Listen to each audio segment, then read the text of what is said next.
लीला की शाम तब एक अंधकार में मोड़ पर आ गई जब उसे अपने घर में अजीबोगरीब हरकतें महसूस हुईं।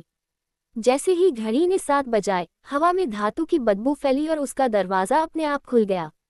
धातु के खुरदरे टुकड़ों से बना एक विचित्र दानव अंदर घुस आया, जिसकी आंखें अंगारों की तरह चमक रही थीं।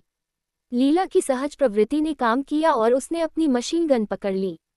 बिना किसी हिचकिचाहट के उसने दानव के धातु के शरीर को चीरते हुए गोलियों की बौछार कर दी। चिंगारी उड़ी और लपटें दानव को घेरने लगी और दानव पीड़ा में चीखने लगा। लीला दृढ़ रही, उसका निशाना सही था और उसकी बंदूक धधक रही थी। लड़ाई जारी रही, दानव के धातु के अंग बेतहाशा हिल रहे थे और लीला चकमा दे रही थी और घूम रही थी। अंत में एक विजयी चीख के साथ लीला ने अंतिम प्रहार किया। दानव बिखर गया, उसके धातु के टुकड़े सुलगते हुए ढेर में पिघल गए। जैसे ही धुआं छटा, लीला विजयी होकर खड़ी हो गई, उसकी सुंदरता चमक उठी। उसके लंबे बाल बिखरे हुए थे, लेकिन उसकी आंखें चमक रही थीं और उसकी मुस्कान चमक रही थी। लीला की एकल जीत उसकी ताकत और साहस का प्रमाण थी।